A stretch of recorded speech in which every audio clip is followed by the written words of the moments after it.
ton peuple qui est venu à toi. Oh Dieu, sois béni, sois guéri. Oh, sois heureux, Seigneur. Viens prendre le contrôle de mon cœur, de ma pensée, oh, de mes mains, de mes lèvres, oh, de chacun de tes fils et filles qui se tiennent dans ta maison ce matin. Tu es le vivant. Tu es vivant, Seigneur.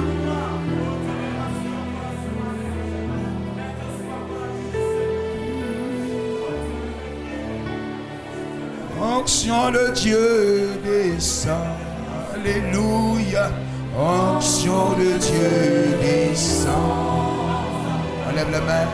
L'onction de Dieu descend. Alléluia. L'onction de Dieu descend. L'Esprit de Dieu descend. Alléluia. L'Esprit de Dieu descend. Comme le jour de la Pentecôte, l'Esprit de Dieu descend. Comme le jour de la Pentecôte, l'Esprit de Dieu descend.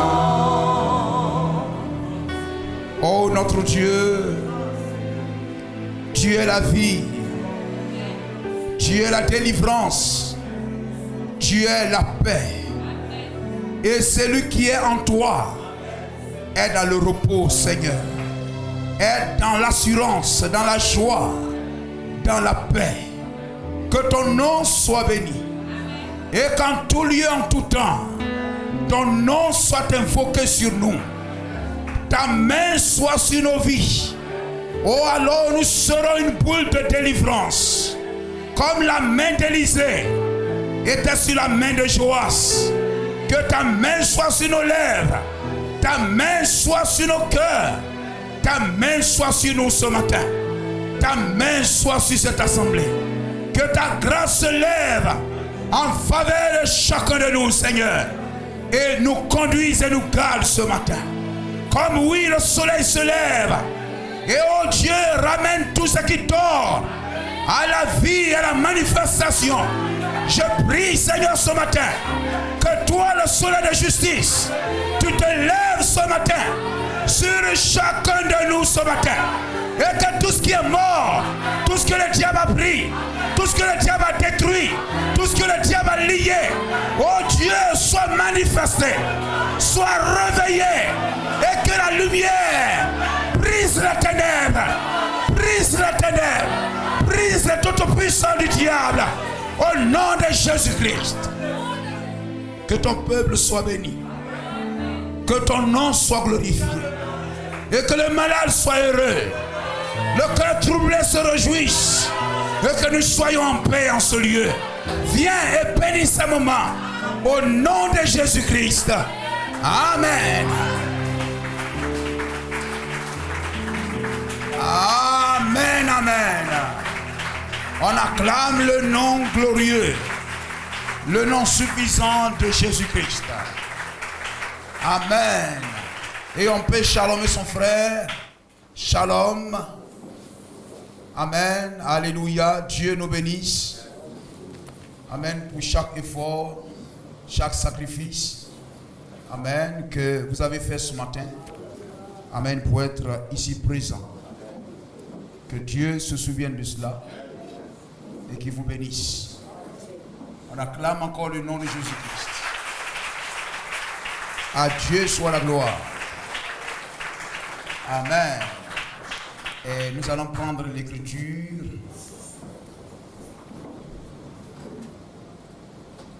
Béni soit le nom du Seigneur. J'aimerais parler ce matin.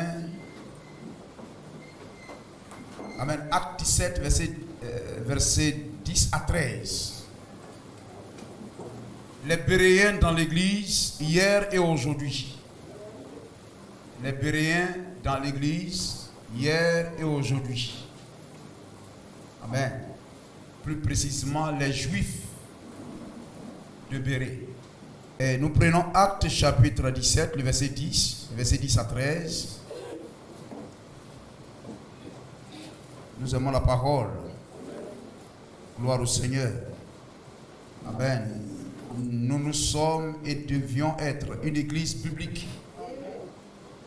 Amen. Une église biblique à 100%. Gloire à Jésus-Christ. Quelqu'un dit nous sommes de telle église, ceci, cela, je suis catholique à 100%. Mais non. Gloire au Seigneur. Alléluia. L'église n'est pas notre absolu, mais c'est la parole qui est l'absolu, parce que Christ est la parole. Amen. Et si nous sommes une église biblique à 100%, alors la Bible est notre absolu. Et la Bible, ça veut dire les livres, les paroles laissées par les prophètes. Gloire au Seigneur. Et à chaque fois que vous avez un prophète, vous avez la Bible faite chair. Vous avez la Bible avec vous. Gloire à Jésus-Christ.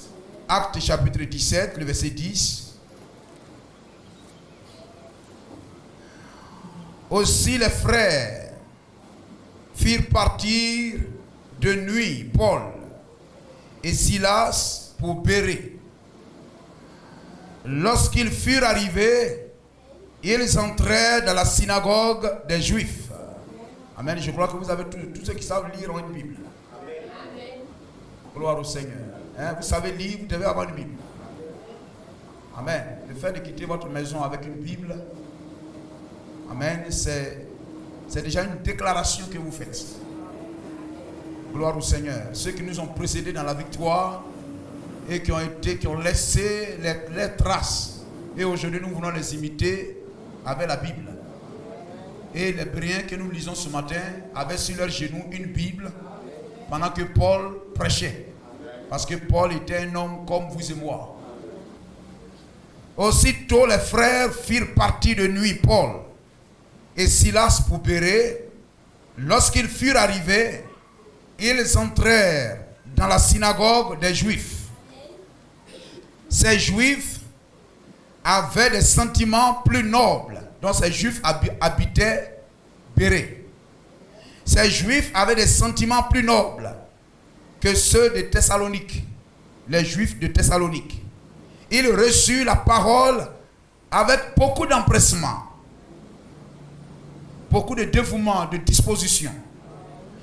Et ils examinaient chaque jour les Écritures pour voir si ce qu'on leur disait était exact. Plusieurs d'entre eux crurent, ainsi que beaucoup de femmes grecques de distinction et beaucoup d'hommes. Alléluia, on va s'arrêter là. Dieu Tout-Puissant, bénis ta parole. Dispose notre cœur, afin que, ô Dieu, aucun corbeau, aucun oiseau ne vienne prendre la sémence qui a été jetée dans nos cœurs. Qu'aucune ronce, ô Dieu, ni épine ne vienne, Seigneur, étouffer la parole que nous recevons. Mais donne que, Seigneur, la parole se fasse chair et que la parole vieille meure et que nos mains et nos pieds, nos corps soient les membres de ta parole. Bénis cette assemblée et que la parole l'amène, chasse le diable dans nos cœurs. Chasse la maladie dans chaque cœur qui reçoit la parole. Bénis cette humble assemblée. Sois avec nous, parle à nos cœurs. Au nom de Jésus-Christ. Amen. Que le nom du Seigneur soit béni. Gloire à Jésus-Christ. Amen. C'est cela.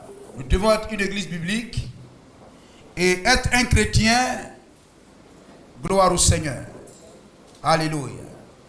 Le christianisme, être chrétien, cela ne dépend pas du nombre d'années passées sur les bancs de l'église. Être chrétien, ce n'est pas le nombre d'années, amen, passées, amen, à l'église. Gloire à Jésus-Christ. Amen. Mais, voyez-vous, la parole de l'heure faite chair, amen, la vérité présente, fait chair en chacun de nous. C'est ce qu'est un chrétien. Gloire au Seigneur. Et chaque parole, chaque sémence que nous recevons doit vivre.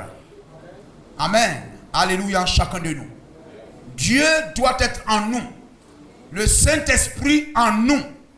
Faisant vivre sa parole. Amen. Faisant marcher sa parole. Notre vie doit être soumise. Amen. À la parole de Christ. Loué soit le nom du Seigneur. Et nous avons lu ici béret. Amen. Ce n'est pas les bérets rouges. Mais béret. Amen. Alléluia. Au temps du port de Paul. Amen. C'était le nom d'une ville. Amen. Une ville de la Grèce. De l'Empire grec. De la Grèce. Amen. Et aujourd'hui c'est une ville du nord de la Grèce actuelle. Et le pays, la Grèce. La Grèce. Amen. C'est une ville. Alléluia. Comme ici, à Imilekro, Bétier, tous nous sommes dans la région de l'Indénié, Joablin. Amen. Béret se trouvait aussi dans ce pays. Amen. La Grèce. Béret se trouvait dans la région du nord de la Grèce, appelée la Macédoine. Amen. Au nord de la Grèce, comme à l'est de la Côte d'Ivoire, etc., la Grèce, ce pays. Au nord de la Grèce, amen, il y avait une région, amen, qui était appelée la Macédoine. Et cette région avait des villes, amen, des villes qui sont citées, amen, dans la Bible, des villes spirituelles. Amen. Il y avait Béret, il y avait Thessalonique, aujourd'hui est appelée Salonique. Amen. Ce sont des pays de la Grèce. Le pays, la Grèce qui existe aujourd'hui, actuelle. Béret, Thessalonique, et puis Philippe. Pas le nom d'une personne, mais vous savez, quand les villes se créent, etc., on dit Kwasikro. Voilà, Konakro, Kakukro. Voilà. Donc, Thessalonique, Béret, quoi encore, Philippe, étaient des villes principales de la région de la Macédoine. Gloire à Jésus-Christ. Amen. Et voyez-vous, aujourd'hui, Béret est appelé Veria. Voyez-vous, les lieux demeurent. Les enfants disent, je n'écris pas bien. Voilà. Veria, actuellement appelé Veria. Gloire au Seigneur.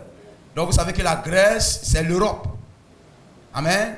Donc cette région de la Macédoine, amen, donc l'apôtre Paul a loué leur spiritualité et leur dévouement pour l'œuvre. Amen. Loué soit le Seigneur. Les nations dans tout temps, dans tous les âges, à travers les Rahab, à travers les Ruth, à travers le centenier romain, à travers, amen, et Ben-Melech, amen, les nations ont toujours montré, amen, un empressement et un dévouement total, amen, pour l'œuvre de Dieu. Gloire à Jésus-Christ. Et la Macédoine, amen, l'apôtre Paul dit, c'était les chrétiens de ces endroits-là soutenaient Paul dans l'œuvre de l'évangélisation. Amen. Prenaient soin de lui, etc. C'était une église. Amen. C'était une région d'hommes de valeur. Et la Macédoine, le nord de la Grèce, était la porte. Amen. La porte d'entrée. Amen. De l'évangile en Europe. Amen. Alléluia. C'était le point d'entrée véritablement de l'évangile.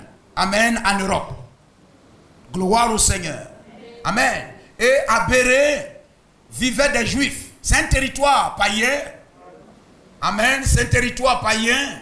Mais dans ce territoire-là vivaient des Juifs. Amen. Comme vous avez en Égypte, on avait Goshen. Amen. Ce territoire qui était habité par, amen, par les Hébreux. Amen. Là-bas aussi, à Béret, dans cette ville, amen, habitaient des Juifs. Amen. Et ces juifs n'étaient pas des païens. Mais voyez-vous, c'est à eux que l'évangile fut premièrement apporté. Amen. Parce que, amen, ceux qui s'attendaient à la venue du Messie, c'était d'abord les Juifs et les Samaritains qui s'attendaient à la venue du Messie, de Jésus-Christ. Amen. Et c'était eux qui avaient la Bible. Et lorsque, amen, un prophète s'élevait, amen, la parole promise s'accomplissait. Cette parole promise a été promise à qui? Amen, à un peuple. Amen, alléluia, dont les pères sont dans la foi et qui ont reçu cette promesse et dont les enfants vivent l'accomplissement de cette promesse. Amen. Ainsi les Juifs étaient premièrement les personnes disposées, amen, à recevoir les prophètes dans la suite des âges. Gloire à Jésus-Christ. C'est pourquoi, voyez-vous, ces Juifs qui étaient aberrés, amen, ce n'étaient pas des païens, mais c'était des Juifs qui vivaient parmi les païens. Alors l'évangile leur fut premièrement apporté. C'était eux qui étaient comme ceux qui avaient le droit d'aînesse. Le droit d'aînesse de recevoir l'évangile. Amen. Gloire au Seigneur. Et voyez-vous, amen, c'est à eux que, amen, Paul, alléluia, allait et il leur apportait, gloire au Seigneur, l'évangile. Ils allaient à l'église déjà.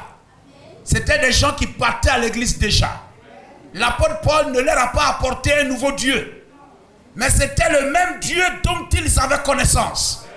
Le même Dieu dont ils avaient l'écriture. La Bible dit, ils examinaient chaque jour les écritures pour voir si ce qu'on leur prêchait, on leur disait était exact. Donc c'était déjà un peuple qui avait l'écriture, qui avait la Bible, amen, qui la lisait, qui adorait déjà, mais en dehors du message de l'heure. Et comme ils adoraient en dehors du message de l'heure, ils n'avaient pas la lumière, ils n'avaient pas la parole. Ils étaient dans une fausse adoration. Toute adoration, même si Jésus-Christ est invoqué, même si Elohim est invoqué, Jéhovah est invoqué, mais en dehors du message de l'heure, vous êtes dans une fausse adoration. Amen. Donc c'est à eux que la lumière fut premièrement apportée. Vous avez lu dans le livre des Actes, etc. L'apôtre Paul disait, c'est à vous premièrement que l'évangile a été apporté. Mais comme vous vous rendez indigne, vous n'êtes pas digne de la recevoir, alors nous nous tournons vers les païens. Nous nous tournons vers les nations. Gloire à Jésus-Christ. Amen. Ils allaient à l'église déjà, mais l'évangile leur fut apporté. Gloire à Jésus-Christ. Aujourd'hui, les gens veulent, non, nous on va à l'église déjà. Le voisin ne va pas à l'église. Non. Le message de l'heure, dans chaque âge, est d'abord apporté au peuple adorateur. Au peuple qui a déjà la connaissance du Dieu du message de l'heure. Ainsi, les Juifs de Béret sont ceux aujourd'hui qu'on appelle les dénominations. Pourquoi les appelons-nous dénominations? Parce qu'ils ont rejeté le message de l'heure. Quelle que soit l'église, même si elle est née aujourd'hui, aussi longtemps qu'elle n'a pas la lumière de l'heure, elle n'a pas la parole de l'heure, elle n'a pas le message de l'heure, la vérité présente, elle est une dénomination. Amen. Même si hier, le soleil et la lumière étaient à leur niveau, mais le soleil a voyagé, la lumière a voyagé, la colonne de nuée a voyagé. Là où la colonne de nuée quitte, il faut démonter le tabernacle. Il faut démonter le tabernacle. Moïse dit au peuple, démontez le tabernacle. Parce que la colonne de feu voyage. Amen, la colonne de feu est en voyage. Il faut voyager. Là où est la colonne de feu, là est la vraie adoration. Là, il faut bâtir le vrai temple. Gloire au Seigneur. Donc, toute église, alléluia, vous prenez les luthériens, Amen, avec le baptisme, les anabaptistes, tout ça, etc. Tout ça, c'était au temps de Luther, les calvinistes, etc. C'était la lumière de Luther. Mais cette lumière est venue sur Wesley. Gloire au Seigneur. Alors, les méthodistes peuvent dire c'est nous. Amen. Le mouvement de la sanctification. Amen. Avec Joseph Seymour. Pouvait dire c'est nous. Gloire à Jésus-Christ. Mais cette lumière a quitté la terre, l'endroit qu'on appelle Wesley, avait quitté l'endroit, le territoire qu'on appelle Luther. On démonte donc le temple. On vient bâtir dans l'endroit, la terre qu'on appelle Wesley. Lorsque la lumière quitte Wesley, il faut démolir le temple qui était à Wesley. Et il faut voyager pour venir bâtir dans la terre qu'on appelle William Marion Branham. Amen.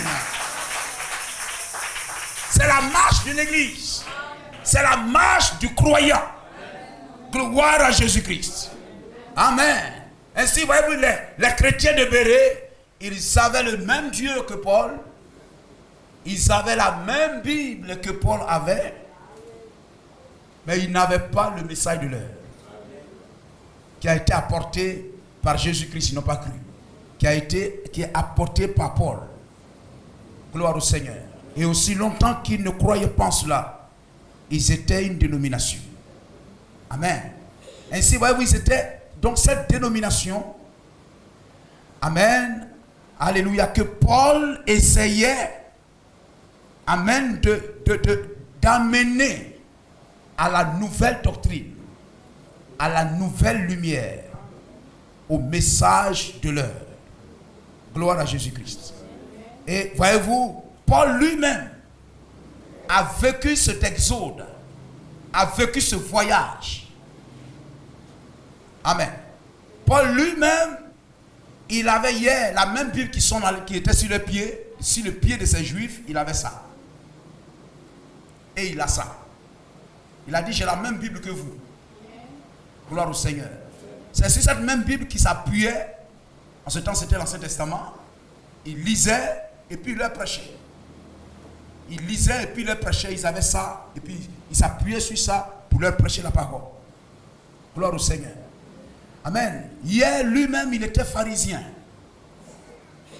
L'apôtre Paul partait à l'église. Au moment où Jésus prêchait, que les apôtres aussi ont pris le relais et prêchaient. Pendant ce temps, Paul allait à l'église. C'était un grand enseignant, un grand théologien qui avait, amen, la Bible, mais sa compréhension de la Bible n'était pas correcte.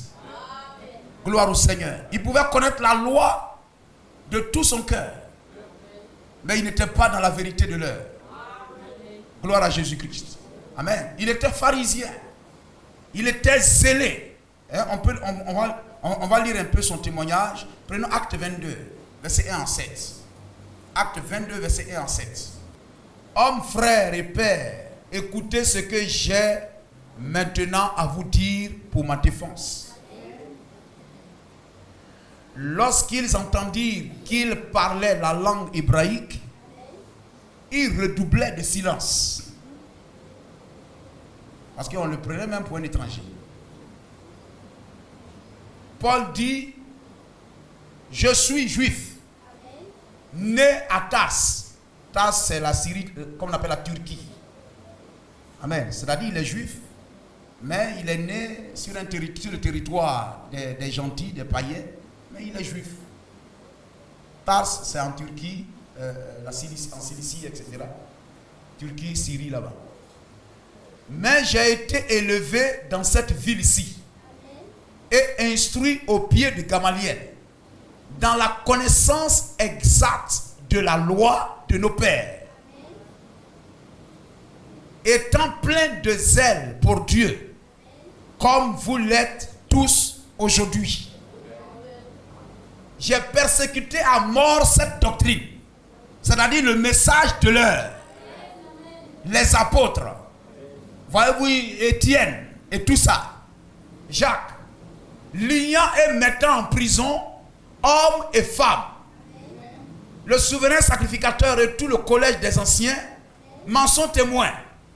J'ai même reçu deux, c'est-à-dire des anciens et des sacrificateurs, des lettres pour les frères de Damas. Ils sont en Syrie.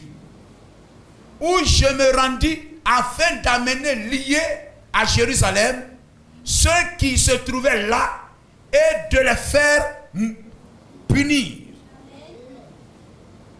Comme j'étais en chemin et que j'approchais de Damas, tout à coup vers midi, une grande lumière, la colonne de feu, une grande lumière venant du ciel resplendit autour de moi.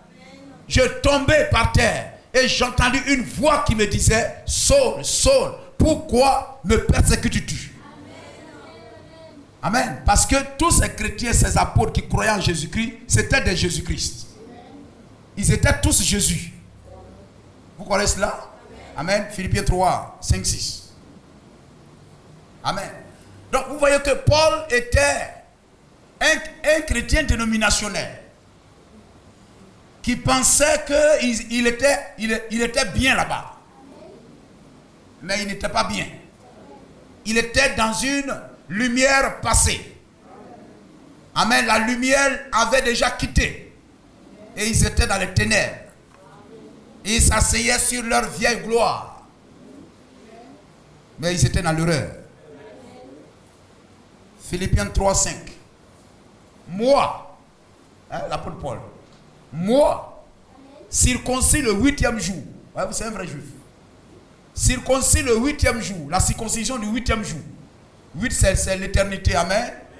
Et la circoncision du 8e jour typifie le Saint-Esprit. Le baptême du Saint-Esprit.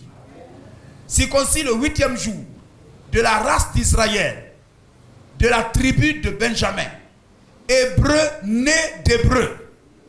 Quant à la loi pharisien, quant aux zèles persécuteurs de l'Église, irréprochable à l'égard de la justice de la loi. Donc c'était quelqu'un qui partait à l'église déjà. Amen. C'était un grand chrétien dénominationnel assis dans la connaissance exacte de la loi. Mais il manquait la révélation de l'heure. Il était un peu comme Apollos, qui a été conduit à Paul. Il vivait une vie correcte, exemplaire. Vous comprenez, frère? Gloire au Seigneur. Amen. Lui, dénominationnel, vivant une vie correcte. Ce n'était pas dans le message de l'heure qu'il va venir vivre mal. Amen. Si les chrétiens du message de l'heure vivaient mal, ils ne seraient jamais venus. Mais la bonne vie chrétienne, le bon parfum de la vie de sanctification, il avait déjà ça. Amen. Aujourd'hui, vous allez trouver des frères. Amen. Il dit non, Jésus-Christ nous a sauvés, nous sommes dans la grâce. Amen. Il nous a fait grâce. Vous trouvez des chrétiens par-ci et là. Jésus nous a sauvés. Amen. Nous sommes dans la grâce. Il nous a fait grâce. Ils boivent, ils dansent, ils font tout ce qu'ils veulent. Non. Un chrétien du message ne doit pas vivre comme ça. Il doit vivre loin de la boisson, loin de la cigarette, loin de l'impudicité, loin de toutes ces perversions du monde. S'habiller correctement. S'habiller correctement. Les sœurs doivent porter des habits corrects qui arrivent à la cheville. Pas des habits serrants, mais des habits bien. Amen. Alléluia. Nous sommes dans la grâce, etc. Mais dans cette génération, qui nous a prêché la grâce? Qui nous a défini la grâce? C'est William Branham. Et le prophète est le premier croyant du message. Le prophète, le messager de l'heure, manifeste la grâce de Dieu telle qu'elle est définie comme grâce de Dieu. Le prophète messager de l'heure manifeste l'exacte grâce de Dieu dans sa vie. Il vit comme un homme qui jouit de la grâce de Dieu doit vivre. Donc s'il n'est pas polygame, on ne doit pas être polygame. S'il ne boit pas, on ne doit pas boire. Le prophète manifeste la grâce de Dieu dans sa génération. Amen. Et là où il pose les pieds, nous devons poser les pieds. Gloire à Jésus-Christ. Mais, alléluia, on ne doit pas vivre autrement. Alléluia. Sa vie définit la grâce. Sa vie définit la grâce dans la génération, dans sa génération. Gloire à Jésus-Christ. Ainsi, voyez-vous Paul, qui allait à l'église déjà, un grand enseignant, docteur, qui a grandi au pied de Gamaliel. Amen. Mais cet homme n'était pas encore sauvé. Cet homme n'était pas encore sauvé. Gloire à Jésus-Christ. Amen. Et c'est cet homme que Jésus-Christ va prendre, le faire sortir de là où il est. De là où il est. Quand ils ont croisé Apollos, on t'a dit oui, etc. Et tout ça, mais il te manque encore quelque chose. Tu n'es pas dans le vrai baptême. Amen. Et Jésus-Christ a fait sortir Paul pour l'envoyer vers les païens. Je t'ai choisi pour t'envoyer vers les païens. Vous comprenez cela? Ainsi aujourd'hui, frère, amen, chaque doctrine que l'Église en général, amen, doit prêcher, doit se soumettre. C'est ce qu'a dit le premier messager, le grand messager de l'Église même, on peut le dire. Celui qui a apporté la lumière aux nations, c'est l'apôtre Paul. Gloire au Seigneur. Amen. Voyez-vous, comme Moïse.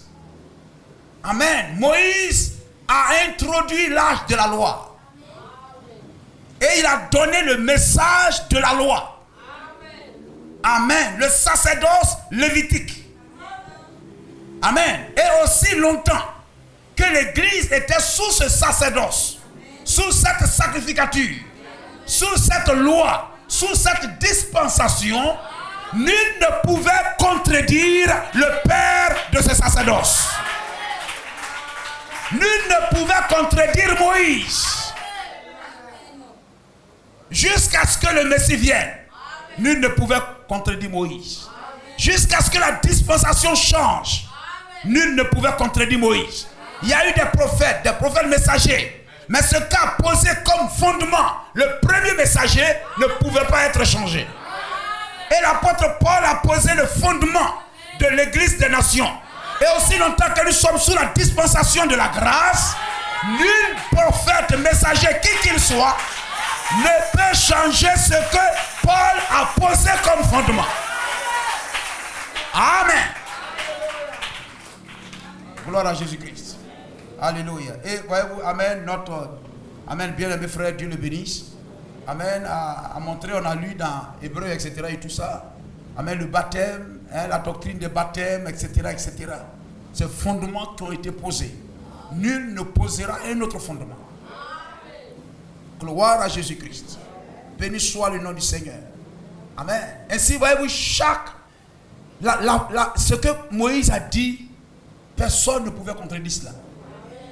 Si l'apôtre Paul a dit qu'une femme ne doit pas prêcher, amen, personne ne peut venir poser un autre fondement. Amen. Il est celui-là même qu'un ange ne peut pas contredire. Amen. Si un ange du ciel, un ange, il a dit même si un ange descendait du ciel et prêchait autre chose, on dit mais tu te prends, mais quand même, hein? Il dit oui. Amen. Si un ange descend du ciel, moi je n'ai pas marché avec Jésus-Christ dans la chair, avec les pierres, etc. et tout. Mais si Pierre ne voit pas les choses exactement comme je le vois, il est dans l'erreur. Gloire au Seigneur. Amen. Il était le pasteur de Pierre. Gloire au Seigneur. Pierre ne peut contredire Paul. William Branham dit il a un ministère plus grand que tous les apôtres de Jésus-Christ mis ensemble. Gloire à Jésus-Christ. Amen. Alléluia. C'est lui qui a été envoyé vers les nations. Amen. Et c'est ce qu'il a prêché. Dieu n'est pas un Dieu de désordre. Amen. Il a dit la plénitude de la divinité. Tout Dieu, comme le dit le prophète, tout l'océan était déposé dans ce tabernacle appelé Jésus. Gloire à Jésus-Christ. Amen. Montrant que Jésus-Christ est la divinité suprême. C'est Dieu Elohim dans un corps humain. Gloire à Jésus-Christ. Marchant sur la terre. Et personne ne peut parler de Trinité. Amen. Dieu n'est pas Trinité. Dieu n'est pas trine. Dieu est unique. Amen. Une seule personne. Il n'y aura pas deux Jésus-Christ. Il y a un seul Jésus-Christ. Il peut avoir des Christ, mais pas des Jésus-Christ. C'est fort, hein? Gloire à Jésus-Christ. Chaque prophète, messager est Christ dans sa génération. Mais il n'est pas Jésus-Christ. Béni soit le nom du Seigneur. Et c'est Paul qui a été envoyé vers les nations. Il est la référence pour toute l'église des nations. Amen. Il est la référence. Les apôtres n'ont pas été envoyés vers les païens.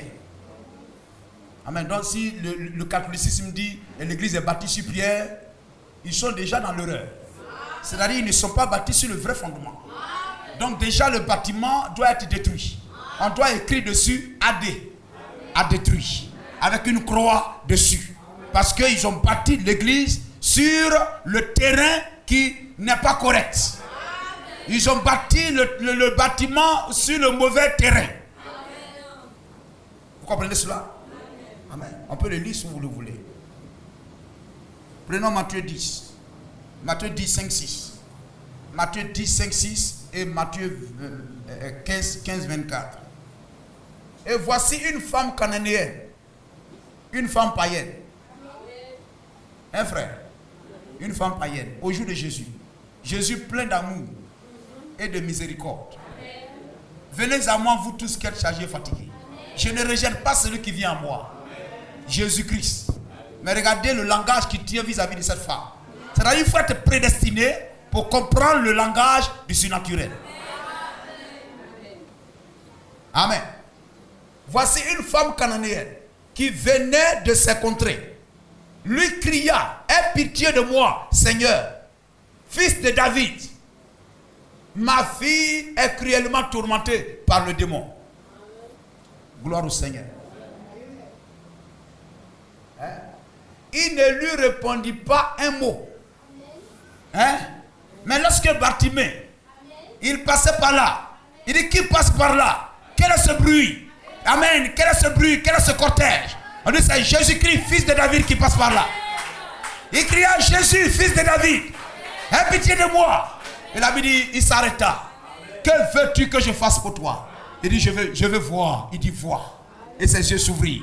Mais ici, cette femme, amen, il dit, aie pitié de moi. Jésus, Seigneur, fils de David. L'ami dit, il ne lui répondit pas un mot. Gloire au Seigneur. Le chrétien doit connaître son âge. Amen. Et ses disciples s'approchèrent et lui dit avec instance, c'est-à-dire ils insistaient. Là, ils insistent. Renvoie-la. Il ne parlait pas, il était là. La femme crie là-bas. Jésus plein d'amour. Il criait là-bas. Dieu a tant aimé le monde qu'il a envoyé son Fils unique afin que quiconque croit en lui ne périsse pas mais soit sauvé. Alors, Jésus, vous comprenez, frère? Vous devez connaître votre temps. Aujourd'hui, c'est notre temps. William Branham dit, lorsque Jésus envoie des prophètes aux nations, il n'y a pas de prophète pour les Juifs. Lorsqu'il se tourne vers les Juifs, il n'y a pas de prophète parmi les nations. Amen. Gloire au Seigneur.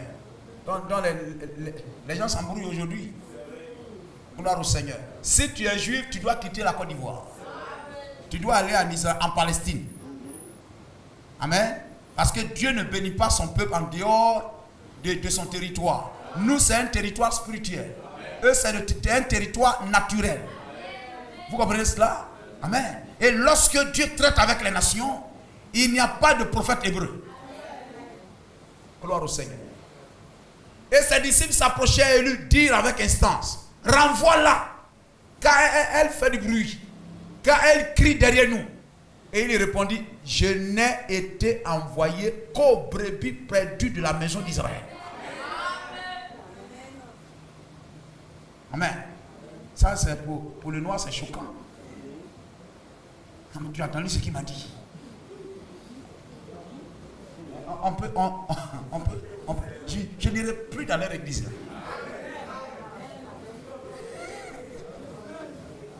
Gloire au Seigneur. Les gens n'aiment pas qu'on leur dise la vérité. Je n'ai été envoyé qu'aux brebis perdues de la maison d'Israël. Verset 5. Mais elle veut se prosterner devant lui. Oh frère, vous avez vu comment il m'a parlé? Je n'irai plus dans leur église là. Mais parce que c'était une prédestinée. Ce n'était pas encore son temps. Ce n'était pas encore l'âge des raisins, etc. Mais il y a des grappes anti-saison. Amen. Gloire au Seigneur. Comme Ruth. C'était, amen, c'était pas la saison des nations. Mais c'était des fruits en dehors de la vraie saison. Gloire à Jésus-Christ. Amen. Quelquefois vous allez vous trouver une mangue qui balance sur l'arbre là-bas. Tu dis, ah j'ai vu une mangue là-bas. Mais ce n'est pas encore la saison des mangues. Oui, mais ça donne de temps en temps. Mais quand c'est la saison là on sait qu'on doit trouver une mangue dessus. Elle vint se prosterner devant lui, disant, Seigneur, secours-moi. Il est notre Seigneur. Pour nous, il n'est pas le fils de David. Il est notre Seigneur. Amen. Gloire au Seigneur. Il répondit, il n'est pas bien de prendre le pain des enfants et de le jeter aux petits chiens. Mon Jésus.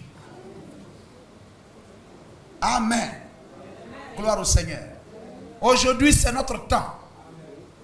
C'est le temps pour nous de recevoir la parole. Les yeux des Juifs sont fermés. Amen. Jusqu'à l'enlèvement, c'est nous qui sommes à table. Amen. C'est eux qui sont les chiens. C'est nous qui sommes les enfants. C'est le temps de bien manger la parole. Gloire à Jésus-Christ. Car notre temps finira un jour. Luc 21, 24 a limité le temps. Jérusalem sera piétinée jusqu'à ce que le temps des nations, c'est un temps. Ce n'est pas une éternité, c'est un temps. Jusqu'à ce que le temps des nations soit terminé. Donc il y a un temps qui nous est donné pour croire la parole. Et ce n'est pas de notre faute si nous sommes au 7e âge. L'âge de la fin. Amen. Nous sommes les derniers. Gloire au Seigneur, que le Seigneur ramasse. Amen. Ramassant un par ici, un par là. Amen. Il n'est pas bien de prendre le pain des enfants et de les jeter aux petits chiens. Mais la femme ne s'arrête pas là. Gloire au Seigneur. Le chrétien a l'épreuve de la parole. Quelquefois on se fâche. On se fâche contre le pasteur. C'est quel pasteur qui prêche pour chasser les gens? Amen. Gloire au Seigneur. Mais c'est les gens qui se chassent. En plein culte, qui se lèvent et puis ils sortent. Pourtant, vous êtes assis là. Vous entendez les mêmes paroles qu'eux. Mais eux, ils pensent que c'est contre eux qu'on prêche. Hein? Oui, Seigneur. Oui. Dit-elle. Mais les petits chiens mangent les miettes qui tombent de la table de leur maître. Alors Jésus lui dit, femme, ta foi est grande. Alléluia. Femme, ta foi est grande. Qu'il te soit fait comme tu le veux.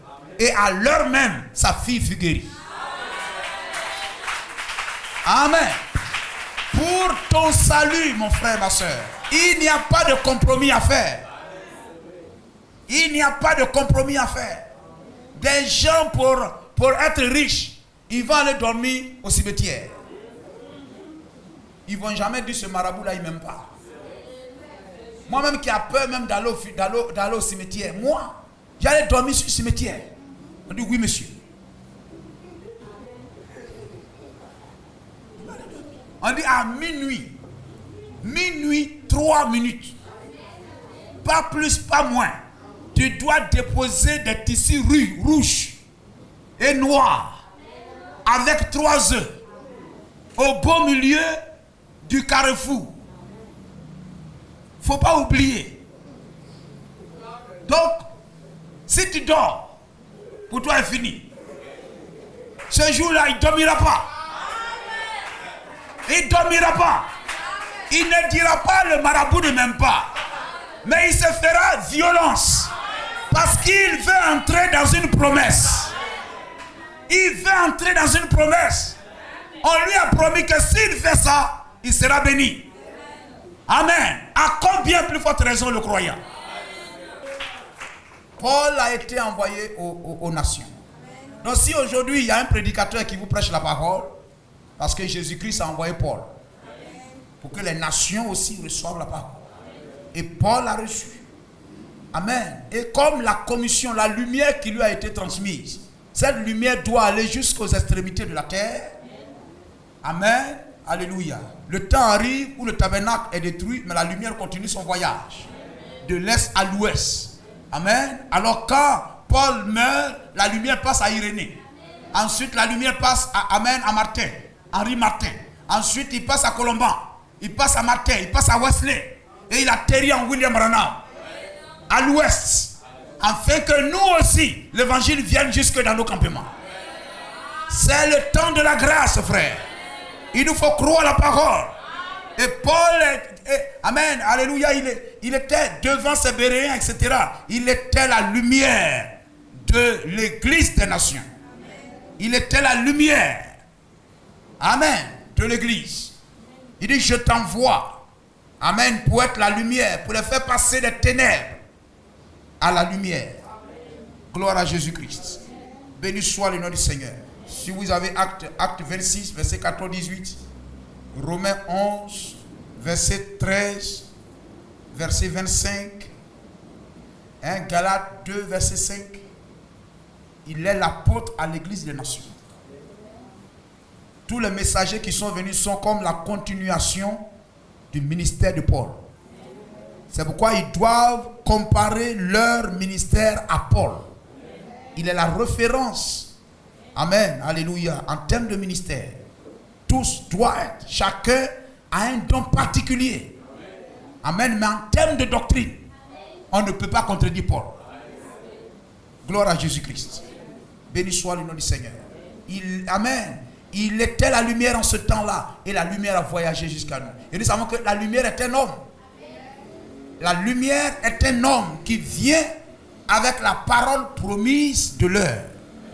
Amen. Celui qui vient avec la parole promise de l'heure, c'est la lumière de son temps, la lumière de sa génération. Regardez, lorsque Jésus dit à Paul, je t'envoie vers les nations. Regardez comment Dieu fait. Lorsque le temps d'accomplir la promesse faite à Abraham, de ramener son peuple sur la terre promise.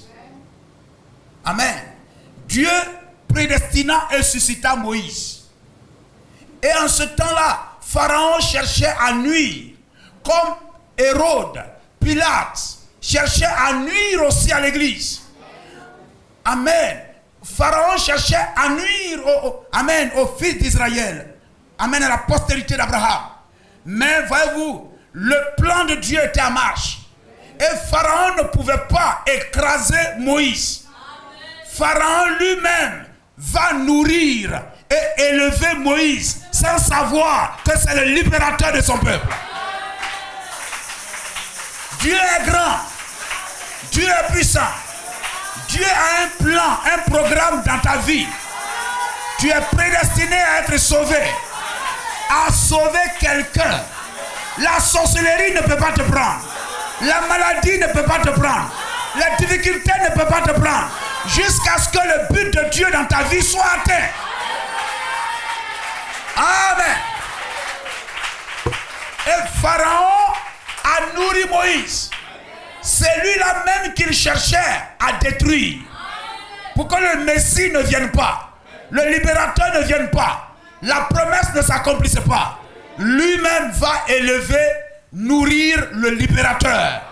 Payer un salaire à sa maman pour élever le libérateur sans savoir que le libérateur était dans sa maison. Gloire à Jésus-Christ. Dieu sait faire accomplir sa promesse. Ce qu'il a promis dans ta vie, continue à marcher. Marche seulement. Il fera accomplir ça pour la gloire de son nom, afin de te montrer qu'il est un Dieu vivant et réel. Et regardez, quand il a dit à Paul, je t'envoie vers les nations. Je t'envoie vers les nations, afin que tu leur apportes la lumière, pour qu'ils quittent les ténèbres. En ce moment-là, on cherchait à tuer Paul. Hein? Comme là-bas, on cherchait à tuer, comme Hérode là-bas, on cherchait à tuer les enfants de 0 à 2 ans. On cherchait à tuer aussi en Égypte les enfants de 0 à 2 ans là-bas et tout. Alors, que ce soit les Hébreux, les pharisiens, on cherchait à tuer Paul. Les Romains et tout, on cherchait à tuer Paul. Parce que les Romains, tuant Paul, ils gagnent la faveur des Juifs. Parce que ça va créer des troubles et des séditions, etc. Donc on cherche à mettre la main sur Paul pour le tuer, mais il y a une parole, une promesse qui l'accompagne. Je t'envoie vers les nations pour que tu leur ouvres les yeux. Alors Dieu ne considère pas tous les acrobaties que les gens sont en train de faire. Dieu sait cela d'avance, mais il sait faire accomplir la promesse. Alors regardez que Paul, parce que Dieu a dit tu iras vers les nations pour les choses, etc. Lorsqu'il doit être jugé, amen, lui-même fait appel à César. Et on demande, on veut le condamner. Il dit non, il faut que ça soit César qui me juge. Mais lui-même, sans le savoir, il était en voyage pour l'envoyer à Rome. Amen. Pour que l'évangile soit prêché sur la terre des nations. Parce que de lui-même, si on le voyait marcher comme ça, les Juifs, il y a des Juifs même qui jeûnaient pour voir tuer Paul. Oui, vous avez déjà lu cela. Lisez la Bible. Ils jeûnaient. La Bible dit, on n'arrêtera pas le jeûne sans que Paul n'ait été mis à mort. Mais Dieu sait garder son don. Amen. Et voyez-vous, Dieu va ordonner à César, comme à Pharaon, d'élever Moïse.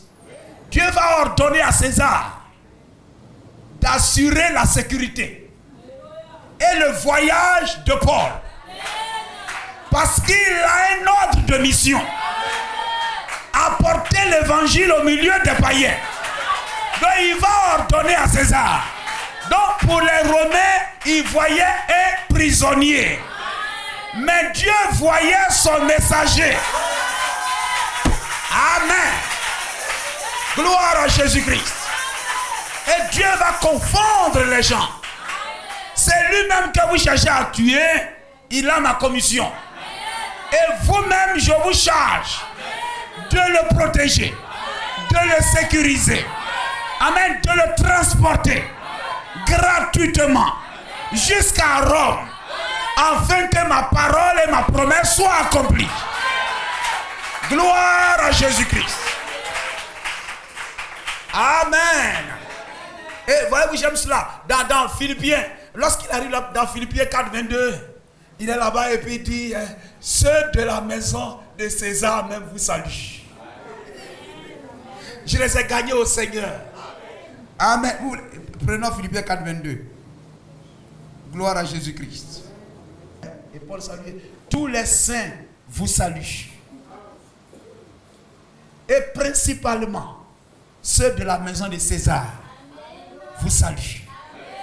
Voici le prisonnier qu'on partait jeter en prison.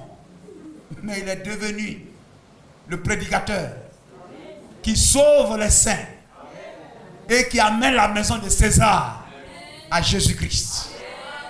On dit, alors lui qu'on a envoyé à César, là, il n'est pas mort. Il n'est pas en prison. Donc il continue à prêcher là-bas.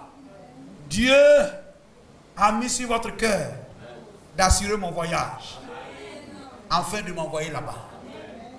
Gloire au Seigneur. Amen.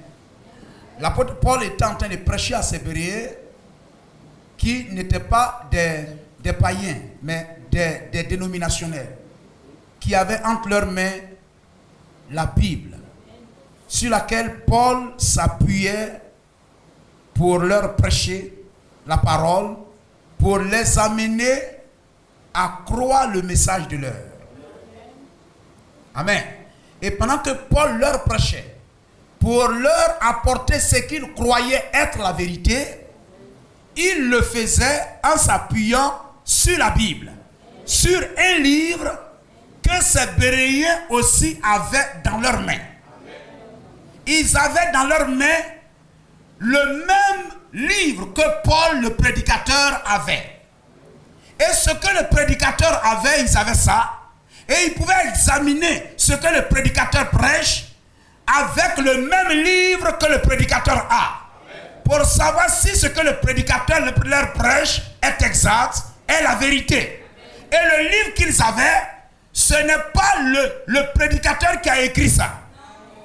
C'est un livre qui existait avant le prédicateur. Amen. Et c'est l'absolu du prédicateur. Et c'est l'absolu du peuple. Et ce que le prédicateur doit dire ne doit pas contredire ce que le livre dit. Amen. Et alors, pour attester que le prédicateur est dans la vérité, il faut que ce qu'il dit s'aligne avec ce que le livre qu'ils ont dans leurs mains dit aussi. Ce n'est pas le prédicateur qui a écrit ce livre-là. Ce livre existait avant Paul. Et c'est sur ça que Paul, c'est de là que Paul tire ses prédications. Et Paul lui-même est censé ne pas contredire. Amen, ce livre. Béni soit le nom du Seigneur. Aujourd'hui, voyez-vous, les Béréens d'aujourd'hui, dans l'église en général, gloire au Seigneur, chaque prédicateur qui prêche la parole de Dieu est censé tirer ses prédications de la Bible. Que le peuple qui l'écoute a. Le peuple qui l'écoute a cette même Bible sur leurs pieds et entre leurs mains. Et le prédicateur, qui qu'il soit, dénominationnel, dans l'église en général, qui qu'il soit, voyez-vous, nous sommes dans le message. Mais avant de prêcher, nous lisons la Bible. Et vous avez la Bible. Et je ne dois pas contredire la Bible qui est entre vos mains. Bien que je suis le prédicateur, mais je ne peux pas contredire la Bible qui est entre vos mains. Pour savoir si je suis dans la vérité, vous examinez la Bible qui est dans votre main pour savoir si ce que je vous dis est la vérité. Amen. Ainsi dans le monde, voyez-vous, aucun prédicateur ne doit pas venir en dehors de la Bible. Gloire à Jésus-Christ. Amen. Lorsque vous allez parler de Dieu, étant même dans le message, vous allez parler de Dieu à un dénominationnel, à quelqu'un. La chose sur laquelle vous deux vous êtes d'accord, c'est vous deux, votre absolu, c'est la Bible. Et lorsque vous arrivez chez lui et que vous leur parlez, il rentre à sa maison, il a ça. Ce n'est pas toi qui viens pour lui donner. Il a déjà ça. Et tu es venu pour lui parler de la Bible qu'il a déjà. Et il sort cette Bible et tu lui dis prends ce passage. Prends ce passage. Prends ce passage. Et lui-même il lit. Il examine. Tu lui donnes même des versets à lire plus tard. Et il examine lui-même pour voir si ce que tu enseignes est la vérité. Gloire au Seigneur. Donc je ne pense pas qu'un chrétien du message, un chrétien parmi nous, se laisse éblouir, séduire par un pasteur dénominationnel qui qu'il soit. Quelle que soit sa hauteur, qui qu'il soit, ne doit pas pouvoir vous séduire. Gloire au Seigneur. Vous les entendrez prêcher, faire des miracles, quoi qu'il soit, vous êtes comme un béréen qui est assis à l'écouter, la Bible sur vos mains, et vous examinez ce que ce prédicateur prêche. Qu'il soit pape, qu'il soit bishop, qu'il soit, il ne doit pas contredire la Bible. Amen. Aujourd'hui, combien de chrétiens dans les dénominations au dehors, leur absolu, ce n'est pas la Bible? Si l'absolu des Béréens, c'était une synagogue pharisienne, ils n'allaient jamais écouter Paul. Vous comprenez cela? C'est parce que leur absolu, c'était la Bible, et que Paul aussi a cette même Bible. Les deux sont d'accord sur une chose, sur la Bible, alors les deux peuvent s'asseoir pour parler. Amen. Et si tous les chrétiens, tous ceux qui se disent chrétiens marchaient comme cela, gloire au Seigneur. Amen. La mondanité n'entrerait pas dans l'église comme cela. Mais lorsque vous arrivez quelque part, mais la Bible dit que ceci. Non, chez nous à l'église on dit. Ça, c'est pas l'esprit béréen. Gloire au Seigneur. Mais un chrétien ne doit pas. La Bible dit qu'un chrétien ne doit pas faire ça. Non, chez nous, notre pasteur dit qu'on peut, etc. Ça, il n'est même pas un béréen. Donc, le plus petit des chrétiens partout doit avoir cet esprit-là. Ça peut paraître beau, agréable, plaisant. Amen, lumineux. Mais on a un Nourim Toumim. Lumière et perfection. Sur laquelle on doit faire passer la prédication. Amen. Je tiens Nourim Toumim entre mes mains. Prédicateur, prêche. Et lorsque tu prêches, la Bible doit dire Amen. La Bible doit dire Amen. Gloire au Seigneur. Quelquefois vous êtes assis là parce que vous lisez la Bible. Il y a des choses que je dis, il y a un verset qui vient dans votre tête. Je ne dis même pas le verset, mais le verset vient dans ta tête. Tu as en toi l'Urim Tumim. Et tu fais passer, amen, ce que je dis, amen, par ce Urim Tumim là. Il dit non, ce que le pasteur dit là, c'est la vérité. Gloire au Seigneur. Amen. En tout lieu, qui qu'il soit, amen, vous deviez vous tenir dans ça. Gloire au Seigneur. Amen. N'importe quel chrétien, n'importe quelle église y va. Vous deviez l'amener à ça. À ça. À son absolu. Gloire au Seigneur. À son absolu. Lorsque nous arrivons dans le message, n'importe quel prédicateur du message est comme Paul. Et le peuple qui est assis est comme les Béréens. Le message que je suis censé tirer mes enseignements du message de William Marion Branham. Et vous aussi sur vos portables, sur vos tablettes, dans vos mains, vous avez la même prédication de William Branham. Ce que je prêche ne doit pas sortir, ne doit pas être hors du message. Sinon, je suis dans l'erreur. Je suis dans l'erreur. Gloire au Seigneur. Il ne s'agit pas seulement de dire je crois à la Bible. Mais il faut que ce qui m'est prêché vienne de la Bible. Et si ça vient, ça sort de la Bible, je dois dire Amen. Je dois vivre ça. Parce que c'est la parole. Vous comprenez cela? Amen. Alléluia. Le serpent il prêchait en s'appuyant sur les brochures du jardin d'Éden. Amen. Mais Ève, au lieu de s'appuyer sur la parole, s'est appuyée sur la beauté du serpent. Elle a dit, il est beau. Il est beau à voir. Il est comme ça, etc. Au lieu de s'appuyer sur ce que Adam lui a enseigné. Et frère, c'est ce qui amène la discorde dans nos assemblées. Il n'y a pas de discorde dans le message. Mais ça amène la discorde dans les assemblées du message. Et les chrétiens du message sont devenus des supporters. Des supporters au lieu d'être des chrétiens. De véritables Béréens. Amen. Qui écoutent comme parents et qui ont cru. On a lu, lorsque Paul prêchait, ils s'examinaient et ils ont vu que c'est exact. Et ils ont cru. Des femmes de distinction, des hommes, etc. Ils ont cru à ce que Paul leur prêchait. Parce que cela était exact, était conforme à ce qui était écrit dans le livre. Gloire à Jésus-Christ. Amen. Alléluia.